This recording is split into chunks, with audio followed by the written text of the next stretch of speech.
There's nothing more heartbreaking than watching your child struggle to breathe while you count pennies for medicine. Mateo Cruz knew this pain every single day as he sold trinkets on Manila's streets, his son's wheezing echoing in his mind. A small barefoot girl walked up to him and said, "Please, sir, follow me." He followed her to an old mansion where she showed him ancient murals that glowed in moonlight. The girl, named Lucia, said her father left treasure for a kind man. What seemed like helping a lost child became a treasure hunt worth 9 billion pesos. But dangerous people wanted the treasure too. Mateo had to protect Lucia and choose between keeping the money for his family or using it to help his city. Who was this mysterious girl, and why did she pick him? Before we jump back in, tell us where you're tuning in from, and if this story touches you, make sure you're subscribed, because tomorrow I've saved something extra special for you. The alarm clock's shrill cry pierced through the thin walls of their cramped apartment at 4:30 a.m., just as it had every morning for the past 3 years. Mateo Cruz rolled over on the worn mattress, his back protesting against the springs that had given up their fight long ago. In the dim light filtering through the single window, he could see his son Miguel's small chest rising and falling with that familiar wheeze that never quite left him, even in sleep. Mateo reached for the vintage photograph on the makeshift nightstand, a piece of cardboard balanced on 2 stacked books. The edges of the photo were worn smooth from his nightly ritual of holding it before sleep. There they were, him, his beloved wife Carmen, and 2-year-old Miguel, all smiles at Rizal Park on a Sunday afternoon that felt like a lifetime ago. Carmen's laugh seemed to echo from the faded image, her eyes bright with the dreams they'd shared. Dreams of Miguel going to good schools, of family vacations, of a future that sparkled with possibility. Now, Carmen's absence filled the small space like a weight that pressed down on everything. The asthma medication bottles lined up on the windowsill served as a constant reminder that some battles couldn't be won with love alone. They required money, and money was something that slipped through Mateo's fingers like water through a broken dam. "Papa!" Miguel's voice was barely a whisper, rough from the night's struggle with his breathing. "I'm here, Mijo." Mateo slipped the photograph back into his shirt pocket, where it lived against his heart. "How are you feeling this morning?" Miguel sat up slowly, his thin frame lost in the oversized t-shirt that had once belonged to his father. "Better, I think. The new medicine helped." The new medicine. Mateo's stomach clenched as he remembered the pharmacist's patient but firm voice yesterday. "Mr. Cruz, I'm sorry, but we can't extend any more credit. The account is already past due." He'd had to choose between Miguel's inhaler and dinner, and the choice had been simple, even if it meant his own stomach would growl through the night. "That's good, son. Very good." Mateo ruffled Miguel's dark hair, so much like Carmen's had been. "Are you ready for another adventure today?" It was their morning game, born from necessity but nurtured by love. Every day became an adventure when you had to make magic from nothing, when a father's creativity was the only currency that mattered. Miguel's eyes brightened despite his fatigue, and Mateo felt that familiar surge of purpose that had carried him through the darkest days since Carmen's death. The morning routine unfolded like a well-choreographed dance. Mateo prepared Miguel's nebulizer treatment while his son got dressed, the machine's gentle hum filling their small space with the promise of easier breathing.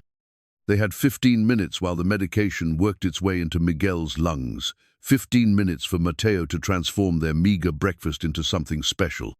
"Today, we're having explorer's porridge," Mateo announced, stirring a small pot of rice porridge on their single burner. "This is what the great Filipino heroes ate before they discovered new lands." Miguel giggled, the sound slightly raspy but genuine. "What did they discover, Papa?" "They discovered that courage isn't about not being afraid. It's about doing what's right even when you are afraid." Mateo spooned the simple porridge into their only matching bowls, adding a sprinkle of brown sugar they'd saved from a coffee shop packet, and they discovered that family is the greatest treasure of all. The words carried more weight than usual this morning, though Mateo couldn't quite say why. Perhaps it was the dream he'd had, filled with ancient maps and whispered secrets. Or maybe it was the way the sunlight seemed to dance differently through their window, as if the day held something unexpected. Mrs. Santos's gentle knock interrupted his thoughts. Their elderly neighbor had become like a grandmother to Miguel, stepping in with the kind of quiet support that asked for nothing in return. She owned a small sari-sari store on the ground floor of their building, and her presence in their lives had been a blessing Mateo thanked God for every day. "Good morning, Santos family," she called through the door, using the term of endearment that always made Miguel beam with pride. "Good morning, Lola Santos," Miguel called back, using the respectful term for grandmother as Mateo opened the door. The small woman entered with her usual quiet dignity, carrying a paper bag that smelled of fresh pan diesel. "I thought you might enjoy some bread with your breakfast. My supplier brought extra this morning." Mateo's throat tightened with gratitude. Mrs. Santos always had extra on the days when money was tightest, her generosity disguised as casual coincidence. "You're too kind to us." "Nonsense. We're neighbors. This is what neighbors do." She settled into the plastic chair that served as their guest seating, her eyes automatically checking Miguel's color and breathing. "How is our young scholar today?" "I'm good, Lola. Papa says we're going to the market later, and I can help him count the money." Miguel's pride in his contribution was evident, unaware that his simple presence made even the hardest days bearable for his father. Mrs. Santos nodded approvingly. "Learning about business is important. Your papa is teaching you well." After she left, Mateo helped Miguel with his morning exercises, gentle stretches, and breathing techniques that Dr. Reyes had taught them during one of their rare visits to the clinic. The doctor had been another unexpected angel in their lives, reducing his fees and sometimes waiving them entirely, understanding that Mateo's love for his son was payment enough for a man with a generous heart. "Papa, why do some people have so much money and others have so little?" Miguel asked, as they prepared to leave for the day. It was the kind of question that could break a father's heart or strengthen his resolve. Mateo chose strength. "That's a very good question, mijo. Sometimes life isn't fair, but that doesn't mean we give up. We work hard, we treat people with kindness, and we remember that money isn't the only kind of wealth." "What other kinds are there?" Mateo knelt down to Miguel's level, looking into eyes that held his wife's wisdom and his own determination. "There's the wealth of a good heart, the wealth of knowledge, the wealth of friends who care about you. And there's the wealth of knowing that no matter what happens, your family loves you completely." Miguel nodded solemnly, processing this information with the seriousness of a child who had been forced to grow up too quickly. "I think we're very wealthy then." "Yes, son, we are." They gathered their supplies for the dyer, small folding table, a cloth to display their wares, and a plastic container filled with the small items Mateo had collected through the week. Keychains, small toys, phone accessories, anything that might appeal to the foot traffic around the post office, where he'd claimed his small corner of the sidewalk. The walk to their spot took them through the heart of old Manila, past buildings that had witnessed centuries of history. Mateo made it a point to share stories with Miguel as they walked, turning their commute into a moving classroom. "See that building, Mijo? That's where important letters used to be sorted and sent all over the world. People would wait weeks to hear from their families in other countries." Miguel looked up at the imposing structure with new respect. "Is that why you chose to sell things there?" "Partly, but also because it's where people come when they have hope that their packages will arrive, hope that their messages will reach the people they love. I think hope is good for business." They set up their small display with practiced efficiency, Mateo arranging the items, while Miguel helped organize the small bills and coins in their money box. The morning sun climbed higher, bringing with it the familiar sounds of Manila, awakening jeepneys honking, vendors calling out their wares, the distant sound of church bells marking the passage of time. The first customers were always the early commuters, people rushing to work who might need a phone charger or a small gift for someone they'd forgotten. Mateo had learned to read the city's rhythms, to anticipate what people might need before they knew they needed it. "Good morning, sir." Miguel would call out cheerfully to potential customers, his innocent enthusiasm often succeeding where adult sales tactics failed. "My papa has the best keychains in Manila." By mid-morning, they had earned enough for Miguel's lunch and a small portion of what they'd need for his evening medication. It was progress, measured in small victories that added up to survival. That's when Mateo noticed the girl. She couldn't have been more than 7 years old, standing barefoot near the post office steps, watching them with an intensity that seemed unusual for a child. Her clothes were clean but simple, her dark hair pulled back in a neat braid. There was something in her eyes, a depth that spoke of experiences beyond her years. For a moment, their gazes met across the busy sidewalk. She smiled, an expression that was both shy and knowing, before disappearing into the crowd of pedestrians. "Papa, who was that girl?" Miguel asked, having followed his father's gaze. "I'm not sure, son. Probably just someone passing by." But even as he said it, Mateo felt an odd certainty that this wasn't the last time they would see her. There had been something about her presence, something that made the ordinary morning feel touched by mystery. The day wore on, with its usual mixture of small sales and long waits. Miguel helped when he could, his energy flagging as the afternoon heat intensified. Mateo made sure his son stayed in the shade, monitoring his breathing and offering water regularly. As evening approached and they prepared to pack up their remaining items, Mateo counted the day's earnings. It was enough for Miguel's medicine, but just barely. Tomorrow would bring the same challenge, the same careful balance between hope and desperation. "Papa, do you think Mama can see us?" Miguel asked quietly as they folded their table. The question caught Mateo off guard, hitting him with the force of pure love and loss combined. "I think she can, mijo, and I think she's very proud of how brave and kind you are. I miss her. I miss her too, son. Every day." They walked home in comfortable silence, the weight of the day's work mixing with the deeper weight of memories and dreams deferred. But as they turned the corner toward their building, Mateo caught sight of the barefoot girl again, this time standing near the entrance to their apartment complex. She was waiting for them, he realized. Waiting with the patience of someone who had something important to say.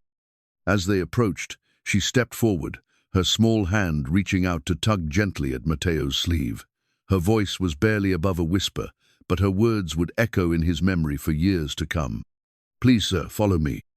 The worn photograph in Mateo's pocket seemed to pulse against his chest, as if Carmen herself was whispering that some adventures were worth the risk, that sometimes the greatest treasures came disguised as the smallest voices asking for trust. Mateo's first instinct was to look around for the girl's parents, but the evening crowd moved past them like water around stones, each person absorbed in their own urgent destination. The child stood patiently, her small hand still touching his sleeve, her dark eyes holding a certainty that seemed to belong to someone much older. "Are you lost, little one?" Mateo asked gently, crouching down to her level. Miguel moved closer, his natural curiosity overcoming any shyness. "No, sir. I've been waiting for you."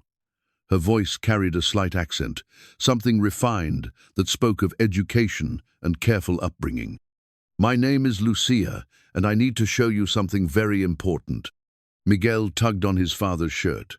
"Papa, maybe her mama is looking for her." Lucia shook her head with the gravity of a child who had been entrusted with serious business. "I don't have a mama anymore, but I have something that belongs to you." The words sent a chill through Mateo. There was something in her manner, something in the way she stood with perfect posture, despite her bare feet, that suggested this was no ordinary lost child. Yet every instinct he possessed as a father told him to help her. "What do you mean it belongs to me? We've never met before." "Haven't we?" Lucia tilted her head, studying his face with an intensity that made him uncomfortable. "You're the man who gives away his last peso to help others. You're the man who tells his son stories to make him forget his troubles. You're the man who carries a picture of his wife next to his heart." Mateo's hand moved instinctively to his shirt pocket, where Carmen's photograph rested. How could this child know these things?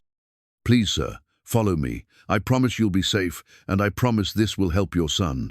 Miguel's breathing had grown slightly labored from the excitement and the day's exertion. Mateo needed to get him home for his evening treatment, but something in Lucia's eyes held him. It was the look of someone who had been carrying a heavy burden and finally found the right person to share it with. "Where do you want to take us?" "Not far. Just through the old streets, to a place that's been waiting for someone like you." Against his better judgment, against every practical thought screaming in his head, Mateo found himself nodding. "Miguel, stay close to me." Lucia led them away from the main road, through narrow alleys that twisted between buildings like veins through an old man's hand. The late afternoon sun cast long shadows that danced across weathered walls covered in decades of paint and memory. This was old Manila, the part that tourists rarely saw, where history lived in the cracks between stones and the whispered stories of grandmothers. The girl moved with purpose, her bare feet silent on the uneven pavement. She navigated the maze of passages as if she had walked this route 1,000 times, pausing occasionally to ensure they were following, but never showing uncertainty about the direction. "Papa, where is she taking us?" Miguel whispered, his hand finding his father's. "I don't know, son, but sometimes in life we have to trust that good things can happen, even when we don't understand them."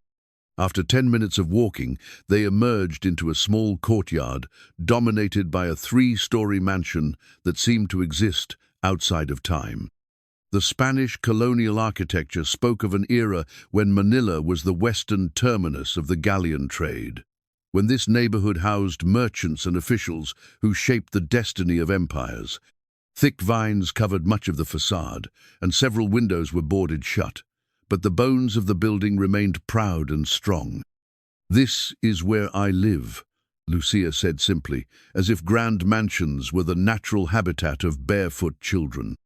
She produced a brass key from somewhere in her simple dress, an ornate piece that looked like it had been crafted by artisans who understood that even functional objects could be works of art. The key turned smoothly in the heavy wooden door, which opened with a groan that seemed to echo from centuries past. The interior took Mateo's breath away. Despite the building's neglected exterior, the main hall gleamed with polished wood and carefully maintained tile work. A grand staircase curved upward toward the second floor, its banister carved with intricate patterns that caught and reflected the late afternoon light streaming through tall windows. "How do you live here alone?" Mateo asked, his voice echoing in the spacious room. "I'm not alone. My grandmother takes care of me, but she's visiting family in the provinces. She'll be back soon." Lucia moved through the space with the confidence of someone thoroughly at home. "But that's not why I brought you here. Come, I want to show you something special." She led them up the staircase, past portraits of stern-faced men and elegant women who seemed to watch their progress with approval. The second-floor hallway stretched toward the back of the house, lined with doors that suggested rooms full of memories and secrets. "In here," Lucia said, opening a door at the end of the hall. The room beyond was unlike anything Mateo had ever seen. The walls were covered with an enormous mural that depicted Manila Bay as it might have looked centuries ago, complete with galleons sailing toward a setting sun. But as they watched, something extraordinary happened. The late afternoon light, filtered through a skylight above, began to transform the painting. What had appeared to be simple decorative elements started to move and shift, creating the illusion of waves lapping against the shore and clouds drifting across a painted sky. More remarkably, symbols began to appear throughout the mural: stars, numbers, and geometric patterns that seemed to pulse with their own inner light. Miguel gasped in wonder, his breathing problems momentarily forgotten in the face of such magic. "Papa, how is it doing that?" "I don't know, Maijo. I've never seen anything like it." Lucia moved to stand before the mural, her small figure dwarfed by the magnificent display. "My papa painted this before he died. He was very clever. He used special paints that react to light and shadow. But more than that, he hid messages in the pictures." "What kind of messages?" "Messages about treasure, Mr. Cruz. Real treasure that he left for someone special, someone who would use it to help people instead of keeping it all for themselves. The brass key seemed to grow warm in Lucia's hand as she spoke.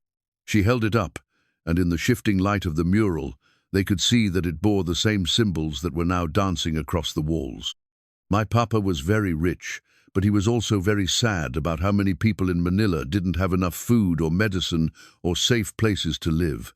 Before he died, he hid his treasure and made a map to find it. But he said it could only be found by someone with a good heart. Mateo felt the familiar weight of his wife's photograph against his chest. The practical part of his mind insisted this was elaborate fantasy, a child's game born from grief and imagination. But another part of him, the part that still believed in miracles despite all evidence to the contrary, recognized something profound happening in this magical room. "Why did you choose me, Lucia?" "Because I've been watching you, Mr. Cruz. For weeks, I've seen how you treat people, how you take care of your son, how you share what little you have with others. My papa said the right person would reveal themselves through their actions, not their words." She moved to a specific section of the mural where a lighthouse stood sentinel over the bay. As she touched the painted structure with her key, a hidden panel slid away, revealing a small compartment containing what appeared to be a folded piece of parchment. "This is the first clue," she said, offering the paper to Mateo. "But I must warn you, there are others who know about my papa's treasure. Bad people who would use it for selfish things. If you decide to help me find it, there will be danger." Miguel stepped closer to his father, his young mind processing the impossibility and wonder of what they were witnessing. "Papa, is this real?" Mateo unfolded the parchment, revealing elegant handwriting in both Spanish and English. The clue was written in the form of a riddle.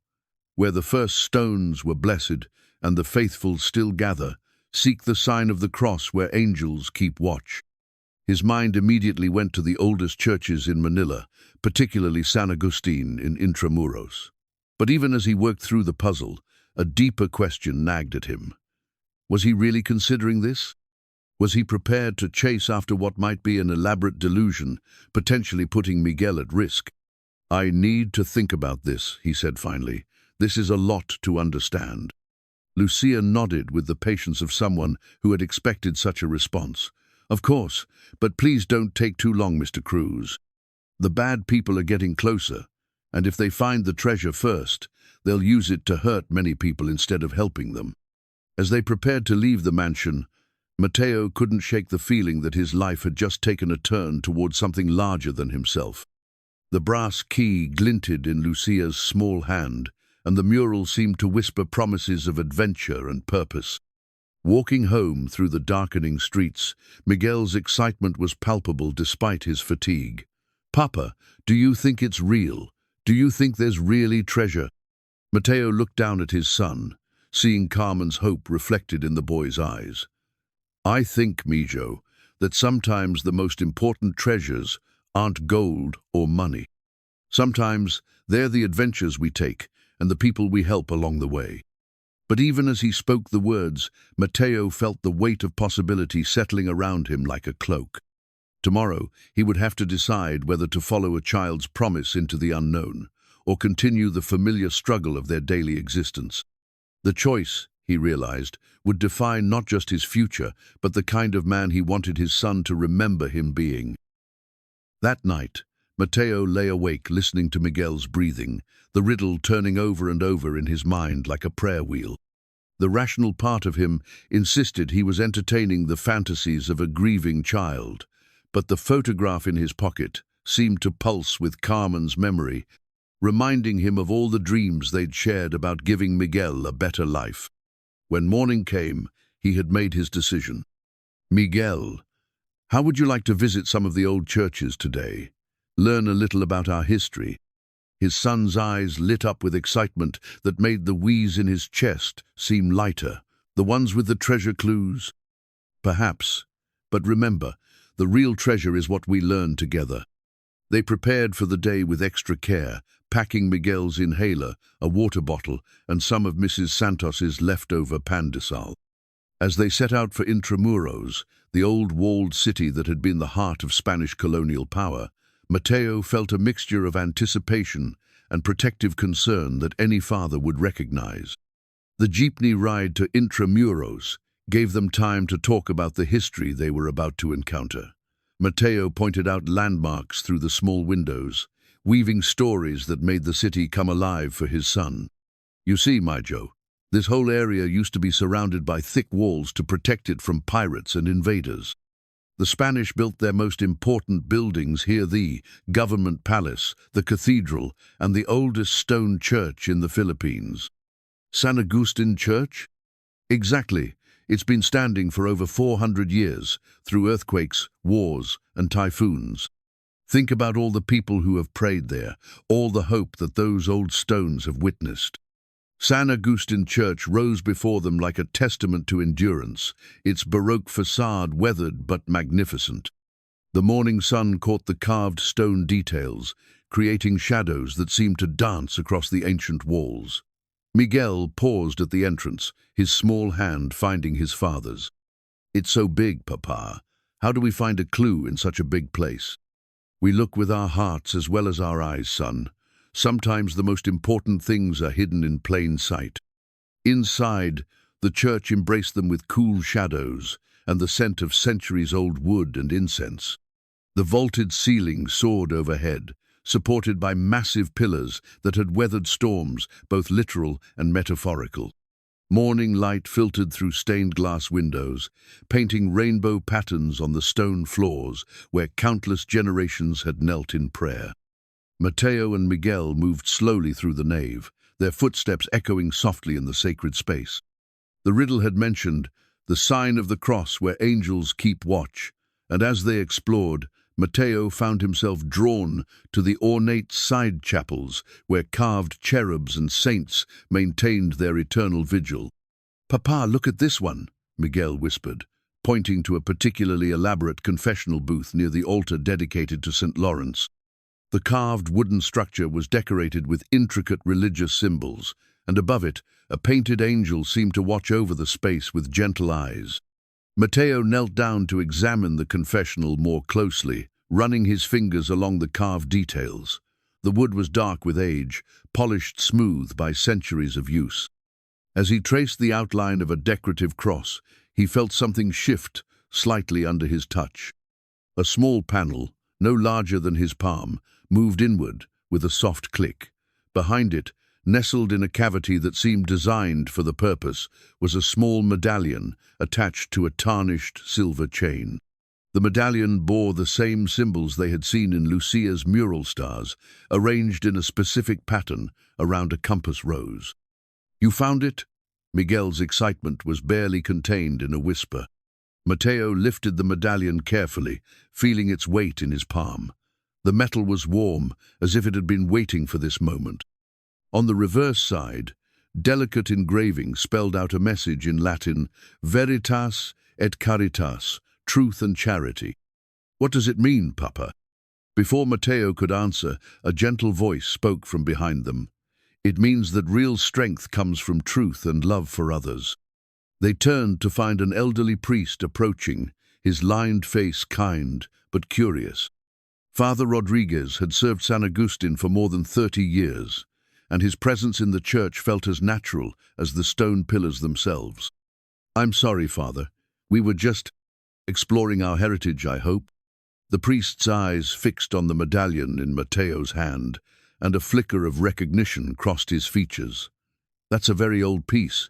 Where did you find it?" Mateo hesitated, uncertain how much to reveal. "It was hidden in the confessional. We're following some clues about Manila's history."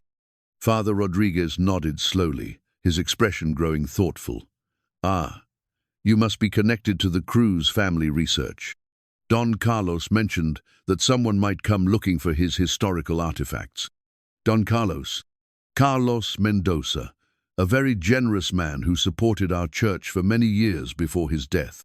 He was passionate about preserving Filipino heritage, always talking about the importance of passing historical treasures to the right people." The priest paused, studying Mateo's face. You have an honest look about you. Don Carlos said I would recognize the right person when I met them. Miguel tugged on his father's sleeve. Papa, is Don Carlos Lucia's papa? Father Rodriguez's eyebrows rose with surprise. You know little Lucia, such a sweet child. She used to come here with her great-grandfather every Sunday. Don Carlos doted on her, always teaching her about the old stories and traditions. The pieces were beginning to form a picture that both thrilled and concerned Mateo. This wasn't a child's gamete, was a carefully orchestrated plan, designed by a man who had taken great care to ensure his legacy would find its way to someone worthy. Father, was Don Carlos really as wealthy as people say? Wealthy in many ways, the priest replied diplomatically. But more importantly, he was generous. He funded scholarships, supported historic preservation, helped many families in need. His heart was always with the people of Manila. As they spoke, Mateo became aware of movement near the church entrance. A well-dressed man in an expensive suit had entered, his eyes scanning the interior with the methodical attention of someone searching for something specific. There was something about his bearing confident, entitled, predatory, that made Mateo instinctively protective. Father, is there another way out of the church? The priest followed Mateo's gaze, and his expression grew concerned. Yes, through the sacristy. Is there trouble? I'm not sure, but I think it's better to be careful. Father Rodriguez led them quickly toward the rear of the church, moving with surprising agility for his age. As they walked, he pressed a small piece of paper into Mateo's hand. Don Carlos left instructions. If anyone came seeking his historical artifacts, I was to give them this. He said it would help them understand the true nature of their quest. The paper contained another riddle, written in the same elegant hand as the first. Where the hero's words still echo, and his sacrifice is remembered, seek the monument to freedom beneath the morning star. Rizal Park, Miguel said immediately, his young mind quick to make the connection. Very good, son. Mateo felt a surge of pride in his boy's intelligence, even as concern grew about the man who had been watching them in the church. They slipped out through the sacristy exit, Father Rodriguez, ensuring they weren't followed. In the narrow alley behind the church, Mateo paused to catch his breath and think about their next move. Papa, who was that man in the church? I don't know, Majo, but I think there are people who want to find the same treasure we're looking for, and they might not have good intentions. The medallion felt heavier in his pocket now, weighted with responsibility and possibility. As they made their way toward the main road to catch transportation to Rizal Park, Mateo couldn't shake the feeling that they were being watched. The adventure that had begun with a child's whispered request was becoming something larger and more dangerous than he had imagined. But looking at Miguel's excited face, seeing the way this quest was already teaching his son about history and courage, Mateo knew they had crossed a line from which there was no retreat. Whatever lay ahead, they would face it together, guided by the wisdom of a man they had never met, but who seemed to understand exactly what kind of people they were. Rizal Park stretched before them like a green heart in the center of Manila's urban pulse, its wide lawns and shaded pathways offering respite from the city's constant motion. The monument to José Rizal stood at the park's center, marking the spot where the Philippines' greatest hero had faced execution with courage that inspired a nation. Miguel walked beside his father with renewed energy, the morning's adventure having temporarily lifted the weight from his small chest. Papa, tell me again about José Rizal. He was a doctor, a writer, and a dreamer, Majo. But most importantly, he believed that education and peaceful resistance could free our people from oppression. He wrote books that opened people's minds, and even when they threatened to kill him for his ideas, he never stopped believing in what was right. They approached the towering monument, its bronze figure of Rizal standing calm and dignified despite knowing his fate. The base of the monument was inscribed with his final poem, Mi Último Adiós, words that had become a testament to sacrifice for the greater good. Where the hero's words still echo, Mateo murmured, reading Father Rodriguez's riddle again. Beneath the morning star. Miguel studied the monument with the intensity of a young detective. "Papa, look at the base. There are different stones, and some of them have stars carved on them." Mateo knelt beside his son, running his hands along the monument's foundation. Sure enough, several of the cornerstone blocks bore carved stars, but only one faced east, toward the morning sun. As his fingers traced the star's outline, he felt the same subtle give that had revealed the medallion at San Agustin. The stone shifted slightly, revealing a small cavity behind it. Inside, wrapped in oiled cloth, was what appeared to be a letter written on aged paper. Mateo carefully extracted the document, his hands trembling slightly as he unfolded what looked like a replica of correspondence from Rizal himself. The letter contained a coded message, with certain words underlined in a pattern that seemed random until Miguel pointed out the sequence. "Papa, the underlined words, if you read just those, they make a sentence. Where, the heroes, words, still, echo, seek, the library of knowledge."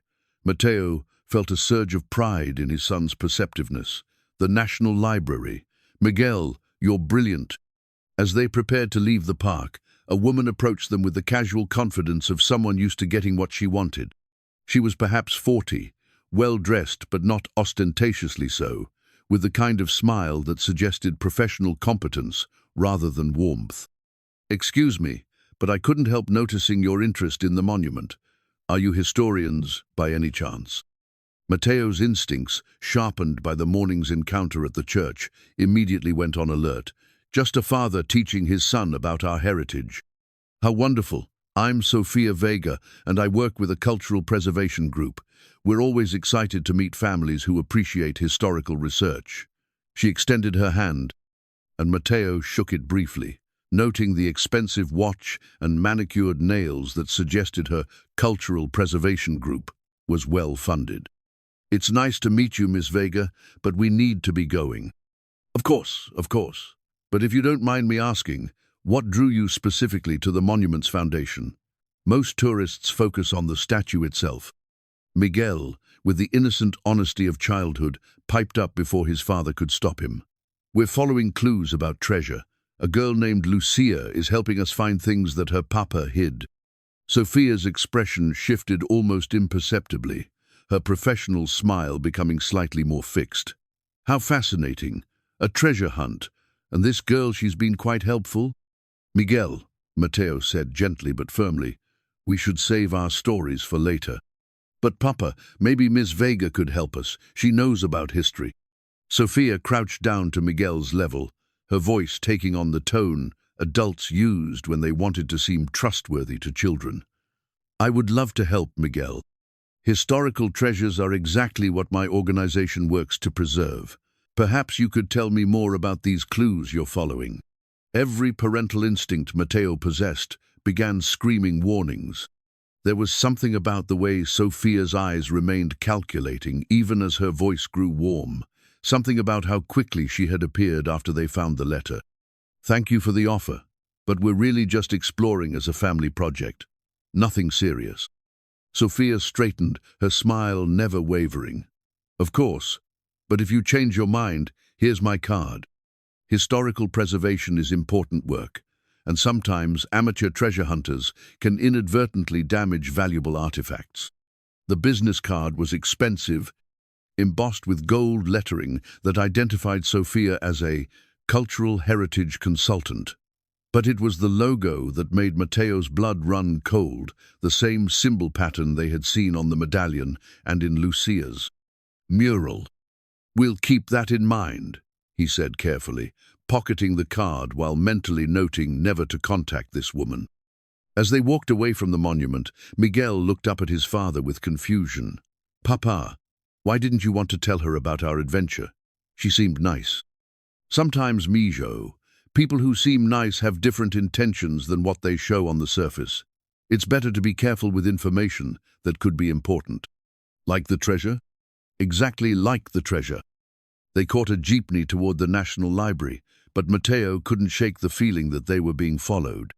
He found himself checking reflections in windows and glancing back more often than usual, his protective instincts fully activated. The National Library of the Philippines stood as a testament to the power of knowledge, its modern facade housing centuries of Filipino history and culture. Inside, the cool air and quiet atmosphere provided a welcome change from the morning's tension. How do we find clues in a library, Papa? There are so many books. We look for books about Rizal, about Old Manila, about the Spanish colonial period. Somewhere in here is the next piece of the puzzle. They made their way to the history section, where a helpful librarian directed them to the rare books collection. Mateo explained they were researching colonial-era Manila for a school project, which was true enough to satisfy the woman's questions. In the rare books section, they found several volumes about Spanish colonial history, but it was Miguel who spotted the significant detail. Papa, this book has the same star symbol on its spine. The book was a study of Spanish colonial architecture in the Philippines, and as Mateo carefully turned its pages, looking for anything that might relate to their quest, a loose piece of paper fell from between the chapters. It was a hand-drawn map of Manila's underground tunnel system, dating from the Spanish colonial period. The map showed a network of passages connecting various important buildings, including churches, government structures, and private residences. Most intriguingly, several locations were marked with the same star symbol they had been following. Papa, look at this tunnel. It goes from Fort Santiago all the way to the old post office. Mateo studied the map more carefully, his mind racing with possibilities. The tunnel system would have allowed for secret movement during times of political unrest, but it might also provide a way to hide valuable items away from prying eyes.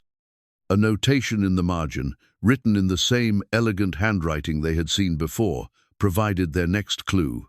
Where the hero languished and freedom was born, seek the compass that points not north, but toward justice. Fort Santiago, Miguel said immediately. That's where Jose Rizal was imprisoned before they executed him. As they prepared to leave the library, Mateo noticed Sofia Vega entering the building, her eyes scanning the interior with the same methodical search pattern they had witnessed at the church. This was no coincidence, they were definitely being tracked. Miguel, we need to leave quietly, through the back exit. Is it the lady from the park? Yes, son, and I don't think she's really interested in helping us preserve history. They slipped out through the library's rear entrance, the tunnel map safely tucked away with their other clues. The pattern was becoming clear. Don Carlos had created an elaborate trail that would teach worthy seekers about Philippine history while testing their character and commitment. But they weren't the only ones following the trail, and the stakes were clearly higher than Mateo had initially understood. As they made their way toward Fort Santiago, he found himself wondering what exactly they were walking into and whether his desire to give Miguel an adventure was putting his son in real danger. The afternoon sun cast long shadows across the city, and somewhere in those shadows, people with less noble intentions were closing in on the same treasure that had captured their hearts and imagination. Fort Santiago loomed before them like a monument to resilience, its ancient walls having witnessed centuries of struggle, hope, and sacrifice. The massive stone gates that had once protected Spanish colonial power now welcomed visitors seeking to understand the complex history of their nation. But for Mateo and Miguel, these walls held the promise of answers and the growing certainty that they were part of something much larger than a simple treasure hunt. Miguel's breathing had grown slightly labored from the day's excitement and exertion, so Mateo found them a shaded bench near the entrance where his son could use his inhaler while they studied the tunnel map more carefully. Papa, look how the tunnels connect everything. It's like a secret city underneath the real city. The Spanish were very clever, Mijo. They built these passages so they could move safely during times of trouble. But I think Don Carlos was even more clever, using them to hide his clues where only someone truly dedicated would find them.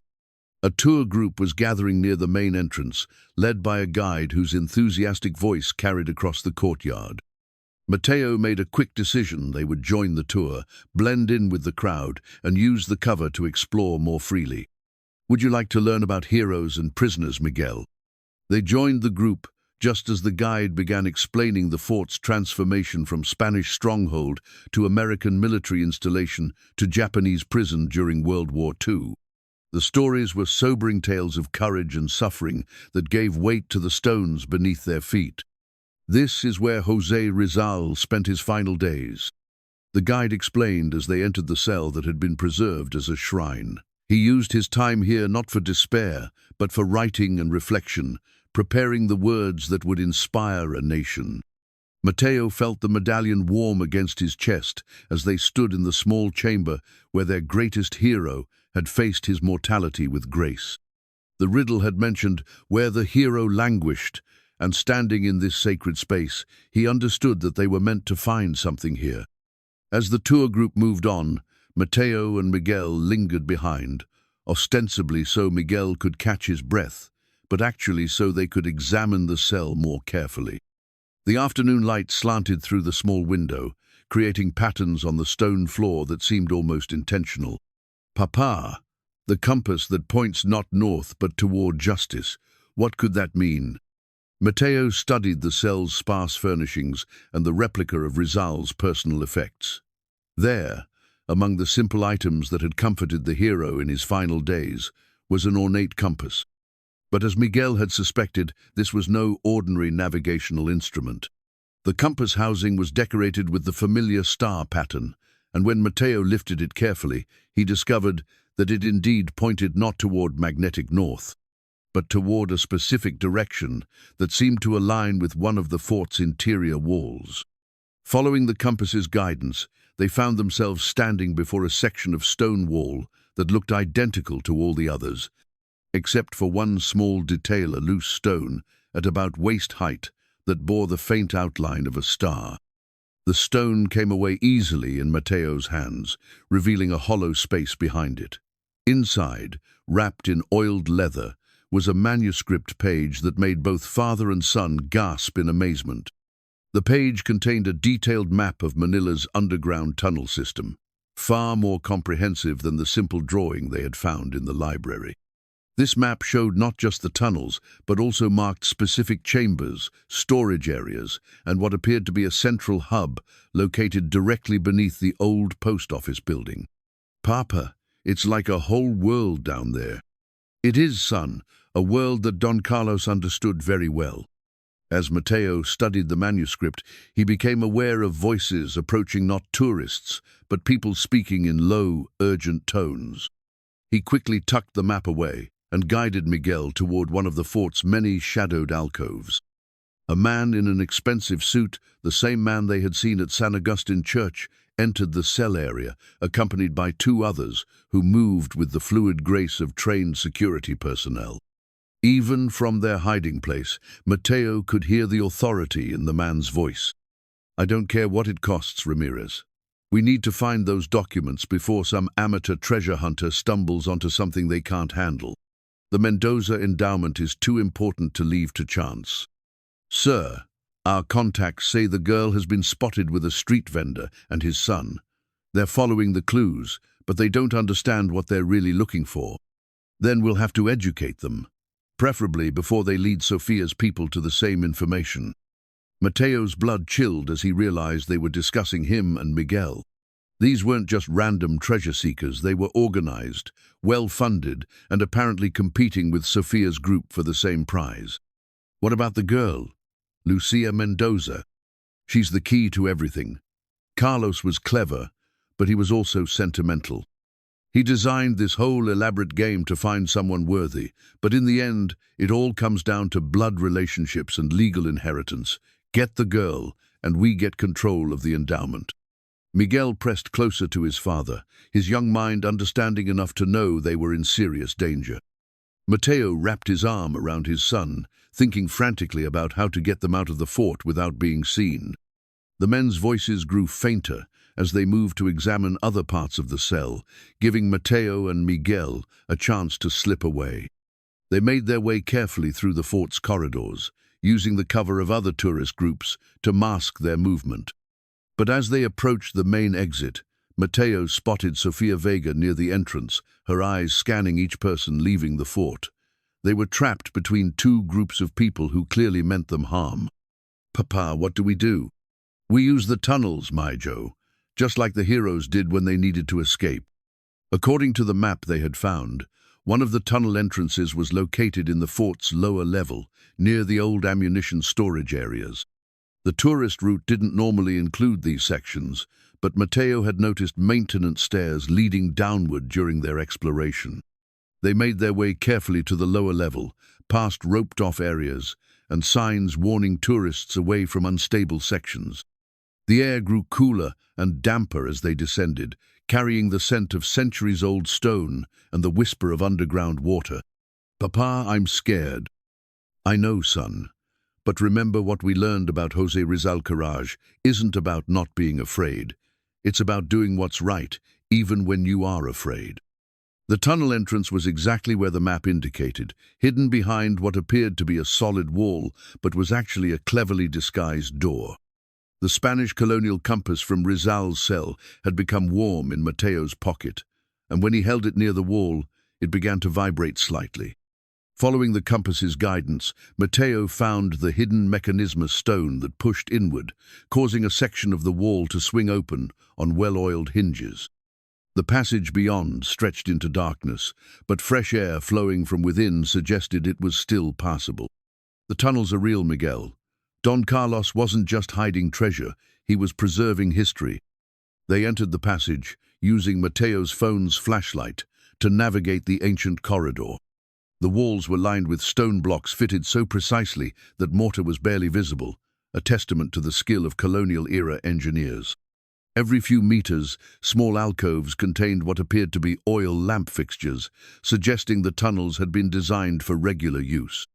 As they walked, following the map's guidance toward the post office, Miguel's excitement overcame his fear. "Papa, this is like the adventure stories you tell me, but it's real." "It is real, son, and it's teaching us that our ancestors were very clever people who understood the value of planning for the future." The tunnel system was more extensive than either had imagined, with branches leading off in multiple directions and occasional chambers that might once have served as storage areas or meeting places. But the main passage was clearly marked with the star symbols they had been following, ensuring they stayed on the correct path. After what felt like hours but was probably only 30 minutes, they reached a junction where multiple tunnels converged. According to the map, they were now directly beneath intramuros, with passages leading to the cathedral, the governor's palace, and their destination, the old post office. "We're almost there, Miguel, but I want you to promise me something. If we encounter those people again, if anything seems dangerous, you run back the way we came and find help. Promise me." "I promise, Papa, but I think we're going to be okay. I think Don Carlos is watching over us." The final stretch of tunnel led upward, ending at another hidden door mechanism. When Matteo activated it, they found themselves in what appeared to be a basement storage area beneath the post office building. Overhead, they could hear the sounds of normal daily activity, footsteps, voices, the everyday business of a government building. But here in the basement, surrounded by file boxes and forgotten furniture, they had found something extraordinary. The map indicated that the central chamber was located behind the far wall, and sure enough, the compass pointed directly toward what appeared to be another hidden entrance. This final door was more elaborate than the others, requiring not just the compass but also the medallion they had found at San Agustin Church. When both artifacts were placed in specific positions, the walls slid away to reveal a chamber that took their breath away. The room beyond was Don Carlos's true Masterpiece preservation archive, containing documents, artifacts, and artwork that told the story of Manila's development over centuries. But more than a museum, it was clearly designed as a legacy vault, a place where someone with vision and resources had gathered the tools needed to preserve and restore their city's heritage. "Papa, look at all this. It's not just treasurettes, like a whole library of our history." Miguel was right.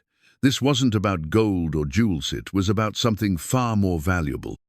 Don Carlos had assembled the legal documents, historical records, and financial resources needed to undertake massive heritage preservation projects throughout Manila.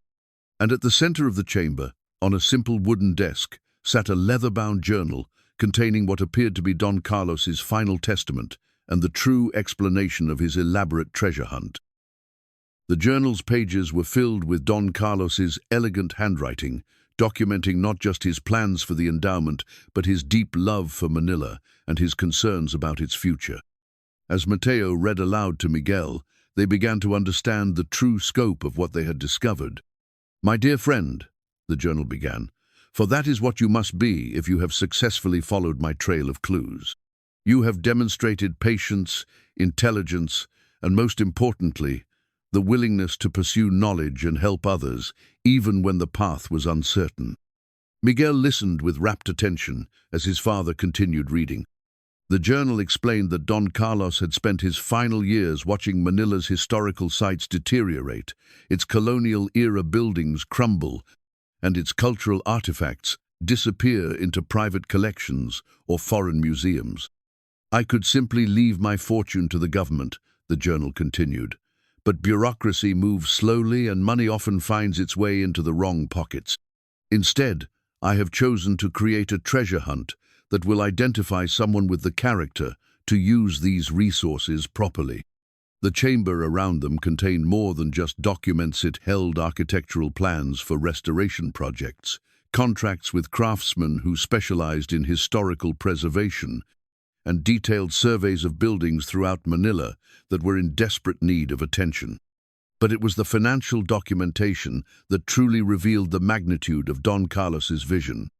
The endowment wasn't just 9 billion pesos, it was a carefully structured fund designed to generate income for perpetual heritage preservation work throughout the Philippines.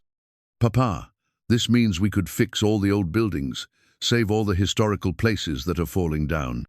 "It means someone could, mijo. The question is whether that someone should be us." As they explored the chamber further, they discovered that Don Carlos had anticipated the moral complexity of his test. A section of the journal was devoted to the burden of responsibility that would come with controlling such resources. "The person who completes this quest will face a choice," Don Carlos had written. "They can claim a portion of the endowment for their personal use enough to solve their immediate financial problems and secure their family's future. Or they can accept the role of guardian, using the entire fund for its intended purpose while receiving only a modest salary for their stewardship." Mateo felt the weight of the decision settling on his shoulders. The money could solve all their problems: Miguel's medical care, their housing situation, the constant stress of daily survival. But it could also do something far greater for thousands of other families throughout Manila. Miguel was examining a display case containing historical artifacts when he made a discovery that changed everything. "Papa, look at this photograph." The old black-and-white picture showed a man standing in front of the very chamber they now occupied, but decades earlier when the equipment and furnishings were new. Standing beside him was a young girl, perhaps 8 years old, with familiar dark eyes and a serious expression. "Is that Lucia's grandfather?" Mateo studied the photograph more carefully. The resemblance was unmistakable. This was clearly Lucia with Don Carlos, but the photo had to be at least 60 years old, based on the clothing and image quality. "That's impossible, Miguel.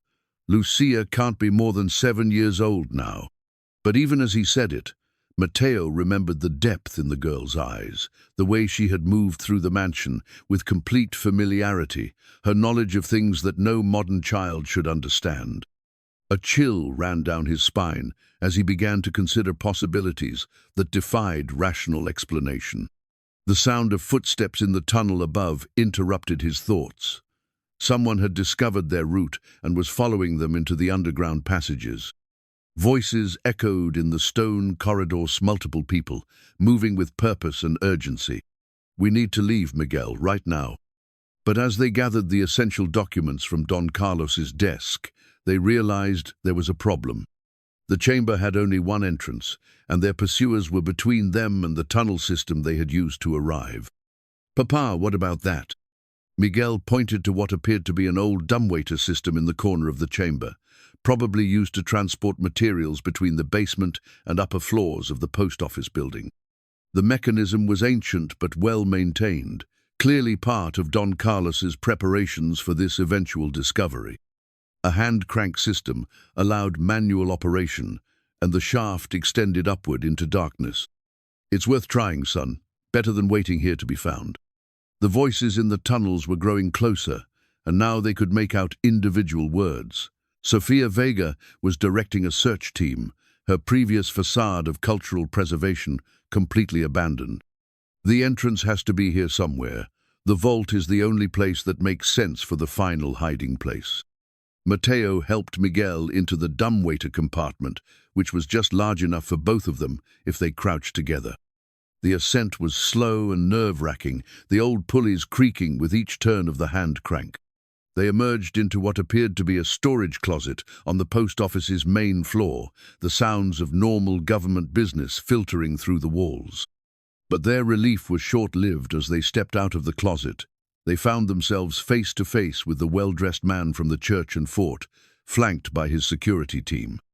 "Mr. Cruz, I presume, and young Miguel, you've led us quite a chase." The man's voice was cultured, professional, but carried an undertone of threat that made Mateo instinctively step in front of his son. "I'm Victor Delacroix, and I represent certain interests that have a legitimate claim to the Mendoza endowment. You've been very helpful in locating the documentation we need, but I'm afraid this is where your involvement ends. We haven't done anything wrong. We're just following historical clues." "Of course not, and we appreciate your civic-minded assistance. However, the endowment involves complex legal and financial matters that are beyond the scope of amateur treasure hunting. We'll need you to hand over any documents you may have found." Miguel pressed closer to his father, his small hand gripping the journal they had taken from Don Carlos's chamber.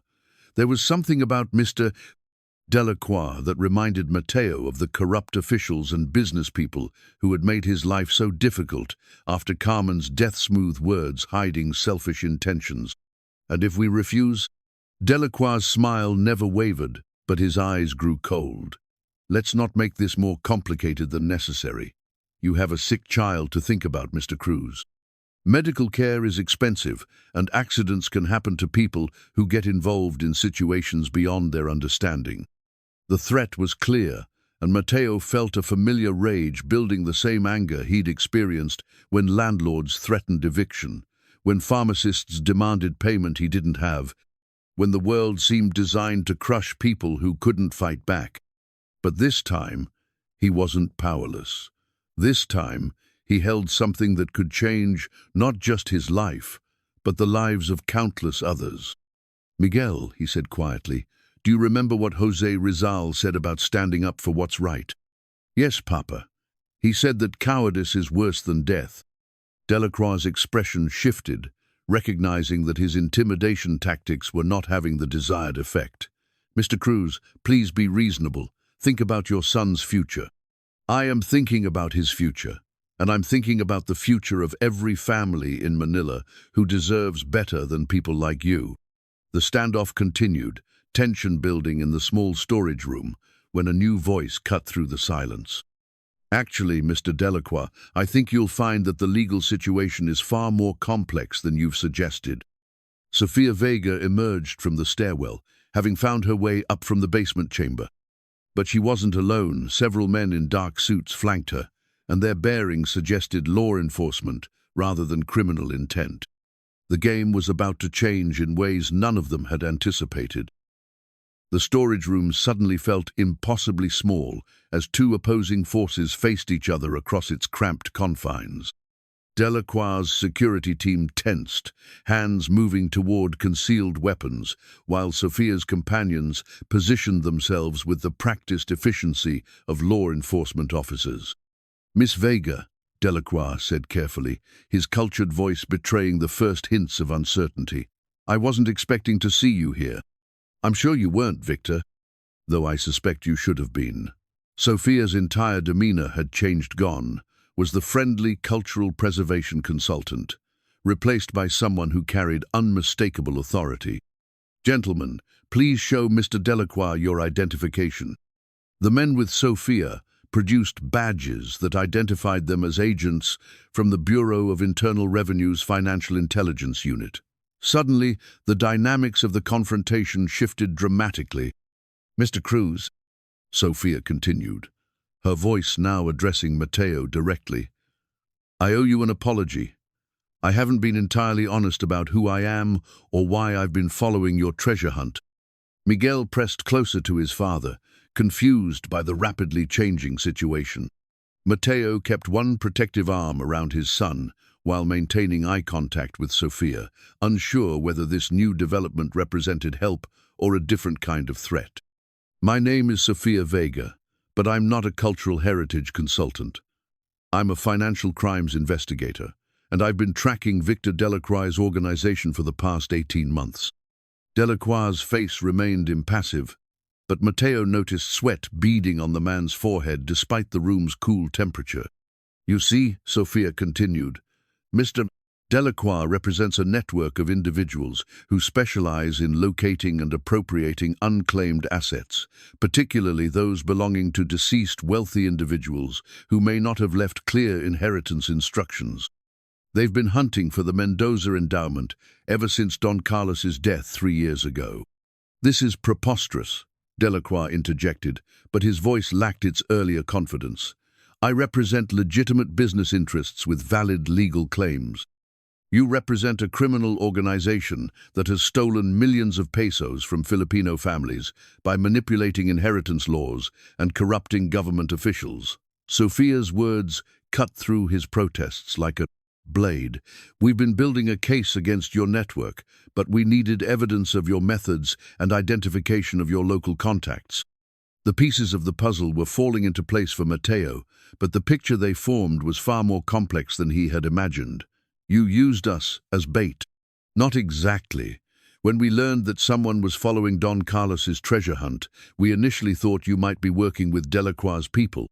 But surveillance quickly revealed that you and Miguel were exactly what you appeared to be, father and son, following clues out of curiosity and hope. But you've been watching us, following us, putting my son in danger." Sophia's expression softened slightly. "We've been protecting you, Mr. Cruz. Delacroix's organization doesn't hesitate to eliminate obstacles, and once they realized you were successfully following the clues, you became a serious threat to their plans." Miguel tugged on his father's sleeve. "Papa, I don't understand. Are we in trouble?" Before Mateo could answer, a new voice cut through the tensiona voice that made everyone in the room freeze. "Nobody is in trouble, Miguel, but there are some things about this treasure hunt that haven't been explained properly." Lucia stood in the doorway, but something about her presence had changed dramatically. Gone was the uncertain child who had first approached them outside the post office. In her place stood someone who moved with quiet authority, her dark eyes holding depths of knowledge that seemed impossible for her apparent age. "Lucia!" Miguel broke away from his father and ran toward the girl, but she held up a small hand to stop him. "Before you come closer, Miguel, there's something you need to understand about who I really am." She reached into her simple dress and withdrew a locket that Mateo had never seen before, an ornate silver piece that seemed to pulse with its own inner light. As she opened it, the chamber filled with a soft glow that made everyone present step back in amazement. Inside the locket were 2 photographs. One showed Don Carlos as a young man, standing beside a woman of extraordinary beauty. The other showed the same woman, but older, holding a baby that bore an unmistakable resemblance to Lucia. "My name is Lucia Esperanza Mendoza, and I am Don Carlos's great-granddaughter, but I am not 7 years old." The locket's glow intensified, and as they watched in stunned silence, Lucia's appearance began to shift. The child's features remained, but something in her bearing, her expression, her very presence transformed before their eyes. "I am 17 years old, and I have been the guardian of my great-grandfather's legacy since his death.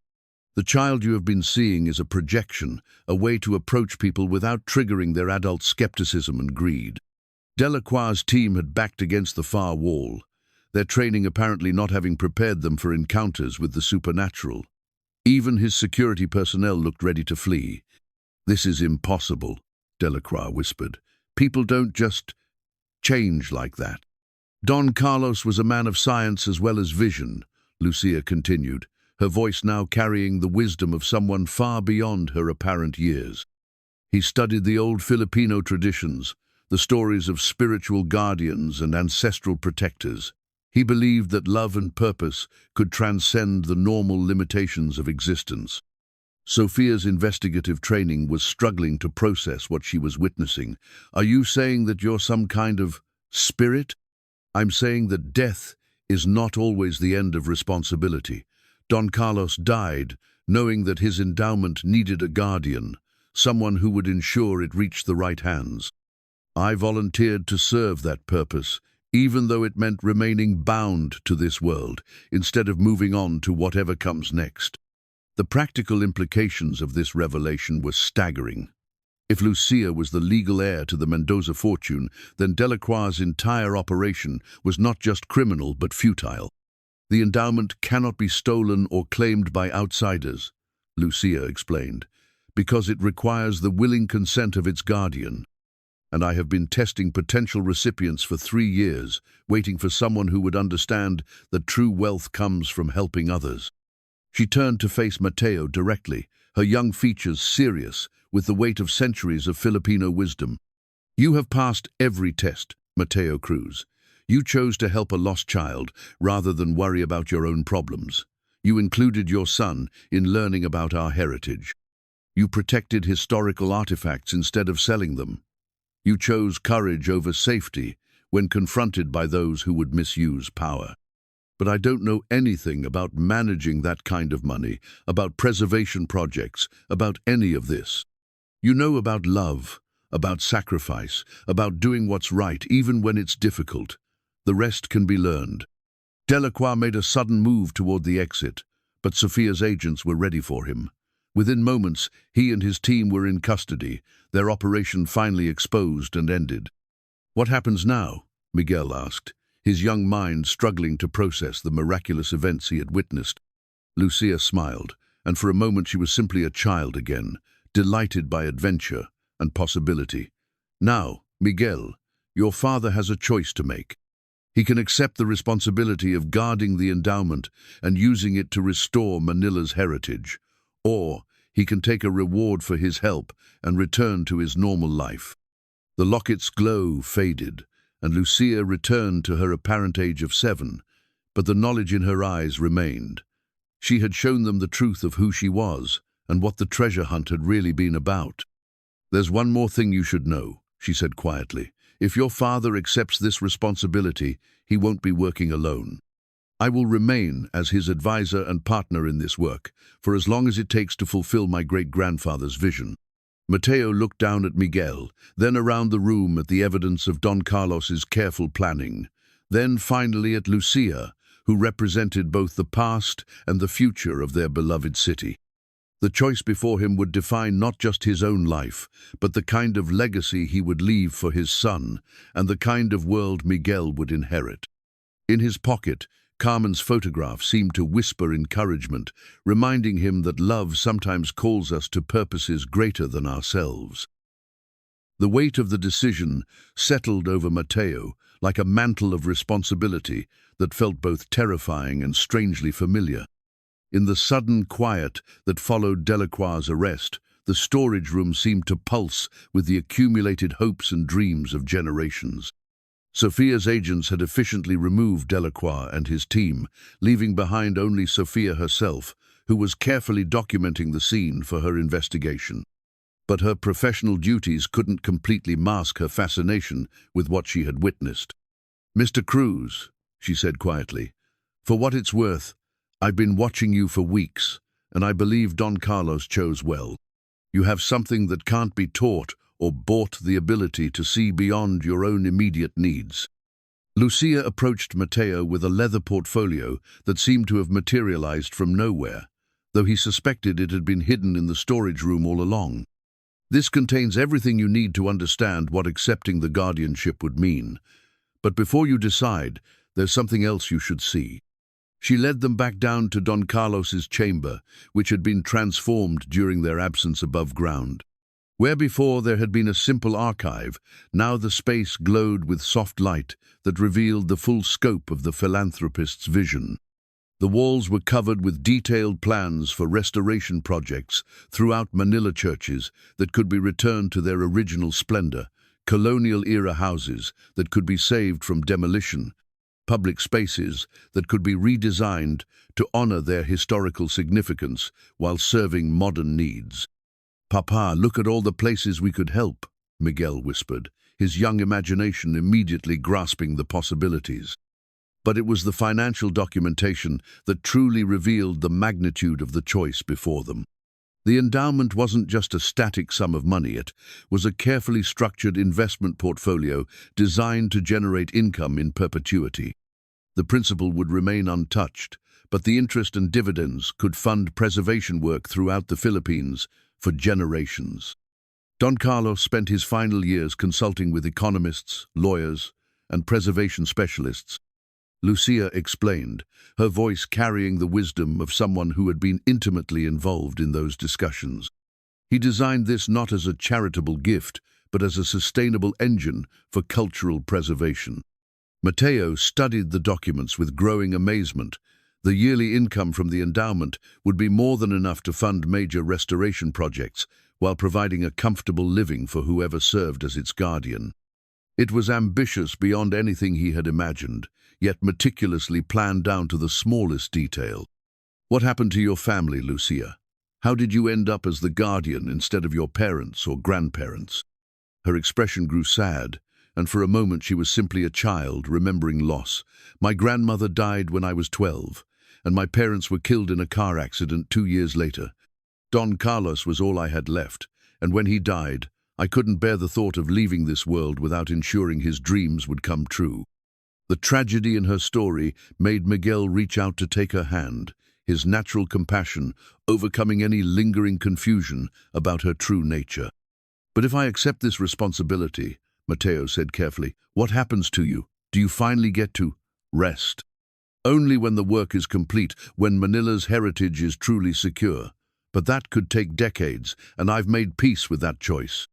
As they spoke, Mateo became aware of sounds from the tunnel's footsteps and voices that suggested they were about to have more company.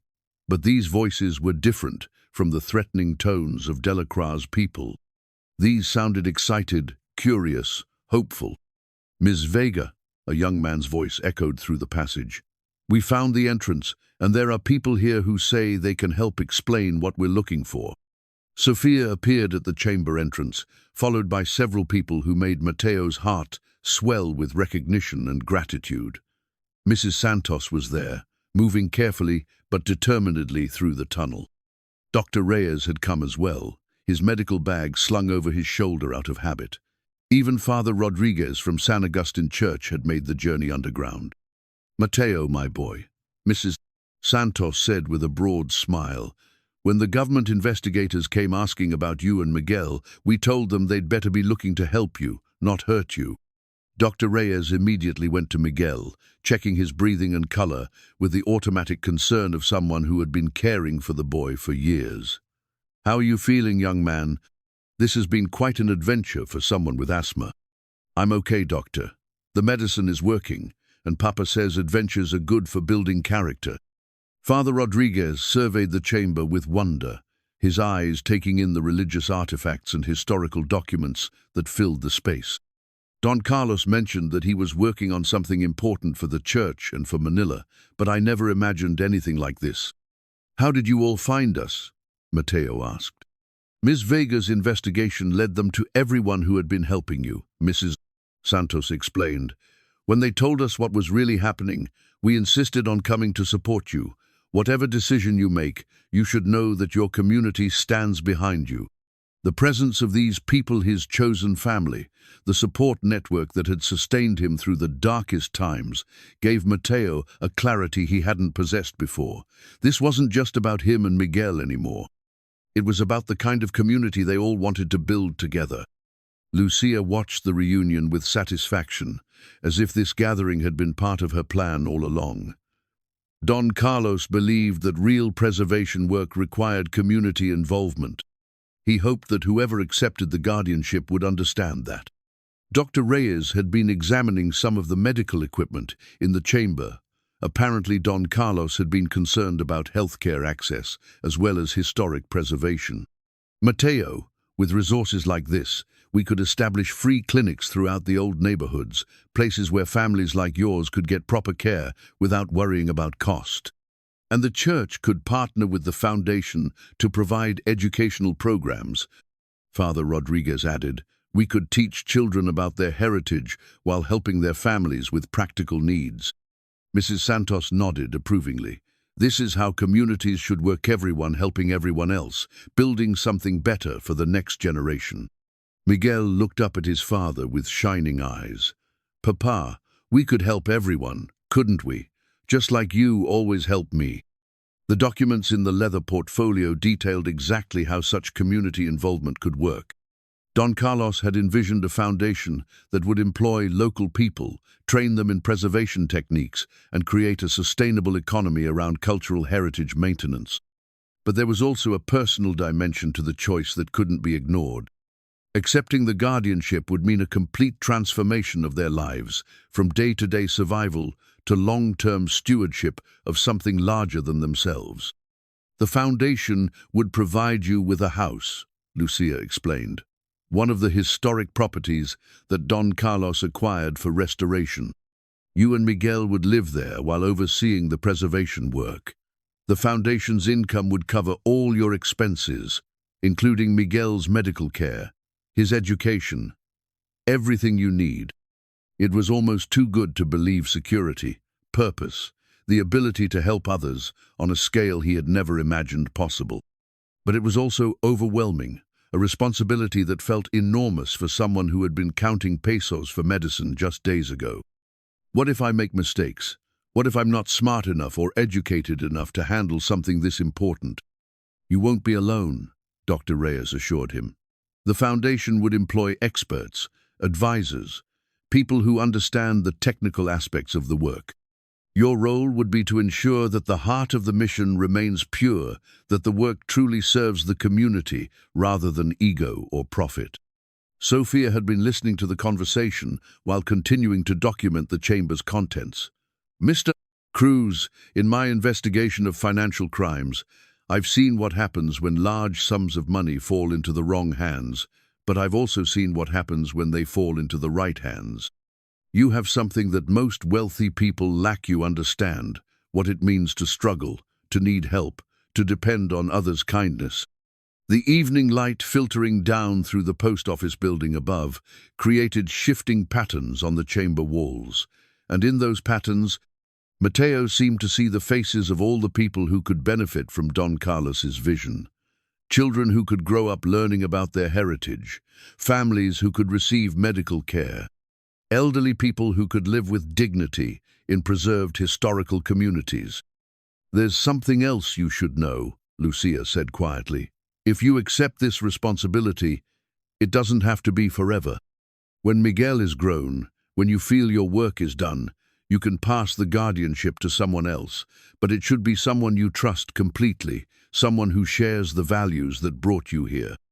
Miguel tugged on his father's sleeve. Papa, what would Mama want us to do? The question pierced straight to the heart of everything. Mateo pulled Carmen's photograph from his pocket, looking at her smiling face in the chamber's mystical light. He could almost hear her voice, encouraging him to be brave, to trust in their family's ability to do good in the world. The choice was no longer whether to accept the responsibility, it was whether he had the courage to trust himself with it. Mateo held Carmen's photograph against his chest, feeling the familiar weight of love and loss that had guided him through every difficult decision since her death. Around him, the chamber seemed to pulse with expectation, as if the very walls were waiting for his answer. Miguel, he said quietly, kneeling down to his son's level, this choice will change our entire lives. Are you ready for that kind of adventure? Yes, Papa, but only if you are. The simple trust in his son's voice gave Mateo the final piece of courage he needed. He stood and faced Lucia, extending his hand toward the leather portfolio that contained the Foundation's documents. "I accept the guardianship of Don Carlos's endowment, with the understanding that it will be used to preserve Manila's heritage and help our community." As his fingers touched the portfolio, the chamber filled with a warm, golden light that seemed to emanate from Lucia herself. The sensation was unlike anything Mateo had ever experienced, not just visual, but something that touched his soul with the weight of centuries of Filipino wisdom and hope. "Then it is done," Lucia said, her voice carrying an authority that transcended her apparent age. "You are now the guardian of the Mendoza Heritage Foundation, entrusted with resources that represent the accumulated dreams of generations." The portfolio opened itself in Mateo's hands, revealing documents that seemed to write themselves as he watched. Legal papers establishing him as the Foundation's director, bank authorizations giving him access to the endowment's accounts, and detailed plans for the first restoration projects appeared on pages that had been blank moments before. But it was the final document that took his breath away's letter, addressed specifically to him, written in handwriting he recognized as Don Carlos's, dated just 3 days ago despite the man's death 3 years earlier. "My dear Mateo," the letter began, "if you are reading this, then you have passed every test and accepted the responsibility I hoped someone would claim. I have been watching your journey through Lucia's eyes, and I am convinced that my life's work will flourish under your guardianship." Miguel pressed closer to his father, reading along as the mystical letter continued. "You will face challenges in the coming years. There will be government officials who want to control the Foundation's resources, developers who will pressure you to sell historic properties, and critics who will question whether a former street vendor can manage such important work. But remember that character matters more than credentials, and love accomplishes more than expertise." The letter went on to provide specific guidance for the Foundation's first projects: the restoration of San Agustin Church's Baroque facade, the establishment of a medical clinic in Tondo, the creation of an educational center that would teach traditional Filipino crafts alongside modern skills.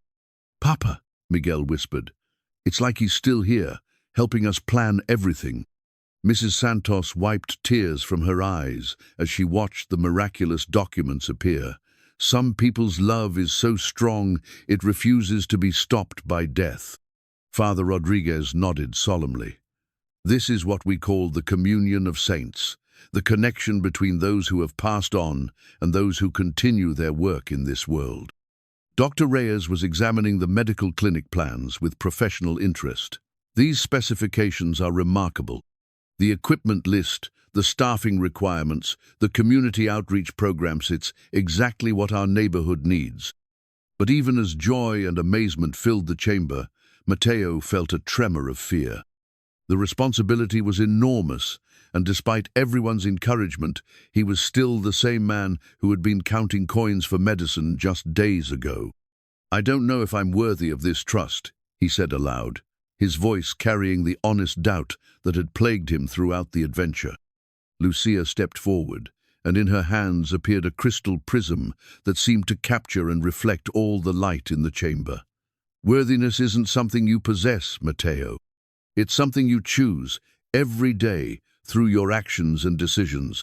She placed the prism on Don Carlos's desk, where it began to project images onto the chamber wall scenes of Manila as it could be, with restored churches filled with worshippers, historic buildings serving as community centers, children learning about their heritage in beautiful, safe spaces. "This is what Don Carlos dreamed of," she continued. "Not just preservation for its own sake, but heritage that serves living communities, that gives people pride in their identity and hope for their future." The images shifted, showing specific projects that could be undertaken with the Foundation's resources. Miguel pointed excitedly at a scene showing children his age learning traditional Filipino crafts from master artisans. "Papa, look, we could help kids learn about where they come from." "Yes, son, we could help many people learn many things." Sophia had been quietly observing the mystical proceedings while maintaining her investigative objectivity. Mr. Cruz, the legal framework for this foundation is unlike anything I've seen.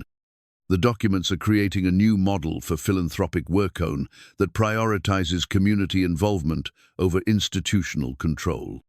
The prism's projections continued, now showing the challenges they would face. Corrupt officials trying to divert funds, developers pressuring them to sell valuable properties, critics questioning their qualifications. But for every challenge, the images also showed solutions: community support, legal protections, the growing strength that comes from successful projects. The hardest part, Lucia explained, will be learning to think in decades rather than days. Street vendors become skilled at surviving moment to moment, but guardians must plan for generations. Dr. Reyes stepped forward, placing a reassuring hand on Mateo's shoulder.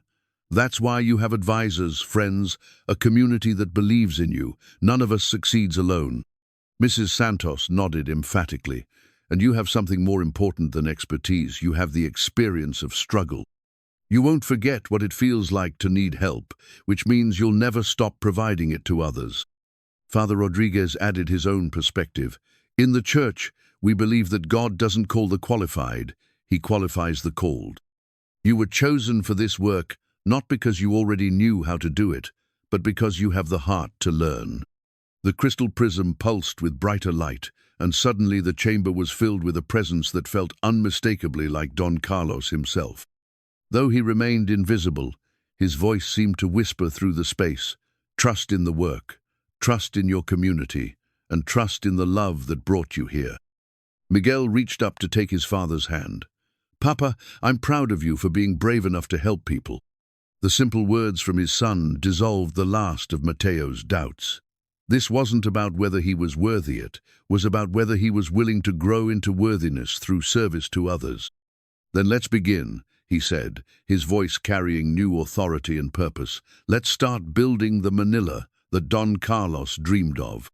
The prism's light suddenly intensified, filling the chamber with brilliance that seemed to penetrate every corner of their souls. When the light faded, they found themselves no longer in the underground chamber, but standing in the courtyard of a beautiful Spanish colonial house that Mateo recognized from the foundation's property documents. Welcome home, Lucia said simply, gesturing toward the restored mansion that would serve as both their residence and the foundation's headquarters. The transition from the underground chamber to their new home felt like stepping through a doorway between worlds. The colonial mansion stood before them in the evening light, its restored facade glowing with warm honey-colored stone and pristine white trim. Flowering vines climbed the walls in careful cultivation rather than wild abandonment, and the windows gleamed with the promise of new beginnings. Miguel's asthma, which had been troubling him throughout their underground adventure, seemed to ease in the clean air of the mansion's courtyard. Papa, is this really where we're going to live? It appears so, son. What do you think? I think Mama would love it. The grounds around the mansion revealed themselves to be far more extensive than Mateo had initially realized. Gardens stretched toward the back of the property, where he could see the outlines of additional buildings that would house the foundation's offices and workshop spaces. Everything spoke of careful planning and generous resources applied with intelligence and taste. Lucia led them through the main entrance, past doors of rich mahogany carved with traditional Filipino motifs. The interior was a masterpiece of restoration, work-original wooden floors polished to a warm glow, period furniture that managed to be both historically accurate and comfortable for modern living, and artwork that celebrated Filipino culture without feeling like a museum display. Don Carlos had this property restored as a model for the foundation's future projects. Lucia explained as they toured the main rooms.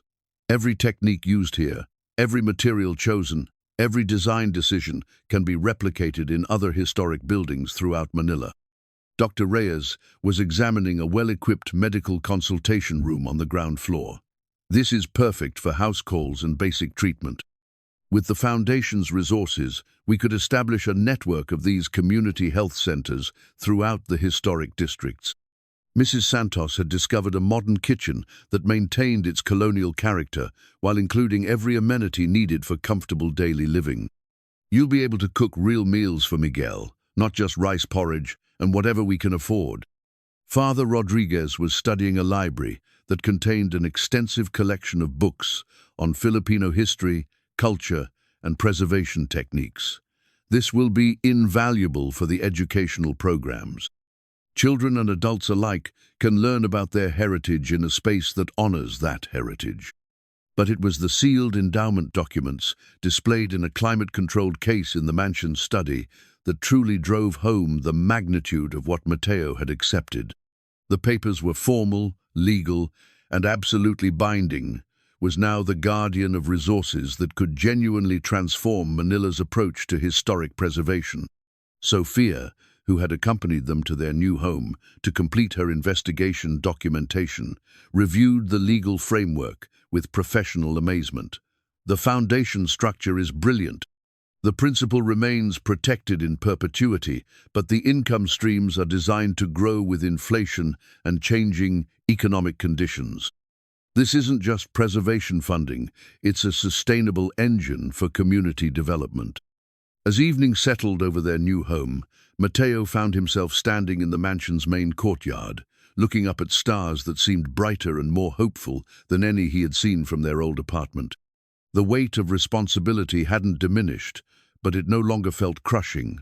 Instead, it felt like the natural evolution of the love and care he had always felt for his family and community. Miguel joined him in the courtyard, his breathing easy and comfortable in the clean air. "Papa, do you think we'll be able to help a lot of people?" "I think we'll help as many people as we can, for as long as we can, in whatever ways we can." Lucia approached them from the mansion's entrance, and in the starlight she seemed to shimmer slightly, as if her connection to the physical world was maintained only by will and purpose, rather than natural law. "There's one final thing you should understand about your new role," she said quietly. "The Foundation's work will attract attention from around the world. Preservationists, historians, government officials, and others will come to study what you're doing here. You'll become an example of how community-based heritage preservation can work." The thought was both inspiring and intimidating. What if we fail? What if the projects don't work out as planned? Then you'll learn from the failures and try again. Don Carlos didn't expect perfection. He expected commitment and the willingness to keep improving. Dr. Reyes joined them in the courtyard, having completed his examination of the mansion's medical facilities. "Miguel, your new home has everything we need to manage your asthma properly. State-of-the-art air filtration, humidity control, even an emergency medical kit designed specifically for respiratory conditions." Mrs. Santos emerged from the kitchen, carrying a tray of tea and fresh pastries. Apparently, the mansion's pantry had been stocked in preparation for their arrival. A proper home needs proper hospitality. Tonight we celebrate new beginnings. Father Rodriguez raised his teacup in a toast. To Don Carlos's vision, to Mateo's courage, and to the community we'll build together. As they drank their tea under the stars, Mateo felt Carmen's presence more strongly than he had since her death. She would have loved this moment, the coming together of people who cared about each other, the promise of meaningful work ahead, the security and hope that Miguel would finally have. The transformation was complete. The struggling street vendor had become the guardian of a legacy that could last for generations. 3 months later, the morning sun streamed through the tall windows of the restored mansion's breakfast room as Mateo reviewed the Foundation's first quarterly report. The numbers told a story of remarkable progress. 3 historic buildings already under restoration, 2 community health clinics operational, and an educational center scheduled to open the following month. Miguel sat across from him, no longer the pale, wheezing child who had sold trinkets outside the post office. Proper medical care, clean air, and good nutrition had transformed his health. But more importantly, his involvement in the Foundation's work had given him a sense of purpose that strengthened his spirit as much as medicine strengthened his lungs. "Papa, look at this letter from the children," At the first clinic, Miguel held up a handwritten note decorated with colorful drawings. They want to know if they can help plant flowers around their building. What do you think we should tell them? I think we should say yes, and we should teach them about which flowers grow best in Manila and which ones their grandparents would have planted.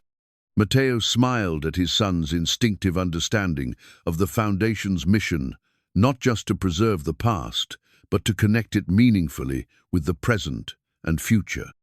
The breakfast room's French doors opened onto the garden where Lucia was working with a group of local artisans, teaching them traditional tile-making techniques that would be used in the restoration projects.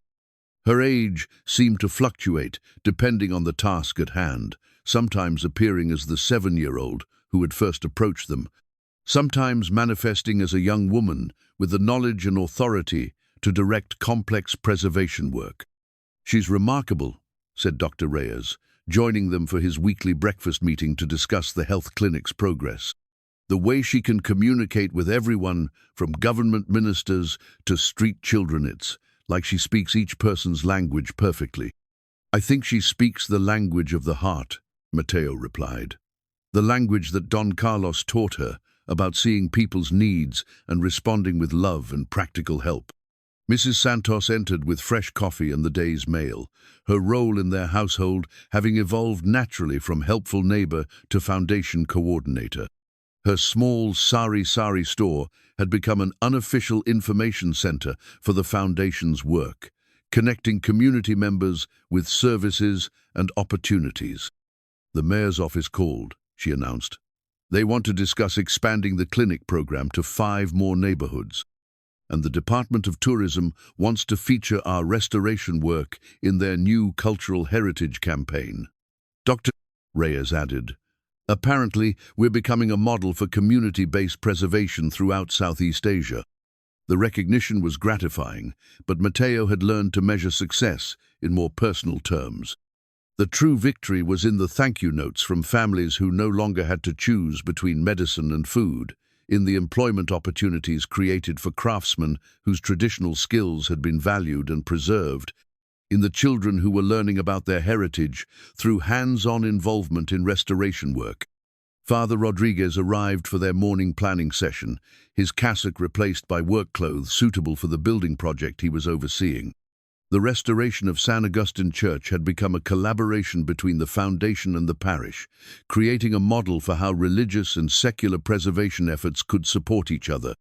"The new apprenticeship program is exceeding all expectations," he reported. "Young people are competing for positions learning traditional crafts, and the master artisans are delighted to pass on their knowledge to eager students." "What about the challenges?" Mateo asked, having learned that sustainable success required honest assessment of problems as well as celebration of achievements. "Some government officials are still uncomfortable with our independence," Father Rodriguez admitted. "They'd prefer to control how the foundation's resources are allocated. And there are developers who keep making offers to buy our restored properties," Mrs. Santos added. "The prices keep going up as our success becomes more visible." These were the ongoing tensions that came with managing significant resources while maintaining community focus. Mateo had learned to navigate political pressures while staying true to the Foundation's mission, but it required constant vigilance and the support of allies who shared their values. "The important thing is that we never lose sight of why we're doing this work," he said. "Every decision should be measured against whether it serves the community and honors our heritage." Miguel looked up from his letter writing he had been corresponding with children at all the Foundation's project sites, creating a network of young people who were learning about preservation work. "Papa, Lucia says there are similar endowments in other countries, waiting for the right guardians. Do you think our work here might inspire others?" It was a possibility that Mateo had begun to consider as international visitors arrived to study their methods. The Foundation's approach combining heritage preservation with community development, employing local people and traditional techniques, creating sustainable funding, models was being recognized as potentially replicable elsewhere. If our work helps other communities preserve their heritage while building better lives for their people, then Don Carlos's vision is expanding beyond even his original dreams. Through the window, they could see the restored heritage site plaque that had been installed at the mansion's entrancea bronze marker, bearing Mateo's name as guardian of the foundation, but also acknowledging the community partners who made the work possible. As the morning meeting concluded and everyone prepared for their day's work, Lucia appeared in the doorway with an expression that mixed satisfaction with gentle sadness. "It's time for me to tell you something important," she said quietly. "My work here is nearly complete." Miguel immediately understood. "You're going to leave us?" "Not leave, exactly. But my great-grandfather's immediate vision has been fulfilled. The foundation is established, successful, and sustainable. The community is engaged and empowered. You no longer need a guardian spirit to guide you. You've become the guardians yourselves." Mateo felt a deep gratitude mixed with the sadness of approaching separation. "We couldn't have done any of this without you. You could have, and you will continue to do it. That was always the point, to find people who could carry the work forward independently." That evening, as the family gathered for dinner in their beautiful home, Mateo reflected on the journey that had brought them from counting coins for medicine to stewarding a legacy that would benefit generations. Carmen's photograph still rested in his shirt pocket, but now it felt less like a weight of loss and more like a blessing of continued love. The little girl who had said, "Please, sir, follow me," had led them not just to treasure, but to a treasure far greater than gold, the opportunity to serve something larger than themselves while building the kind of community where every family could thrive.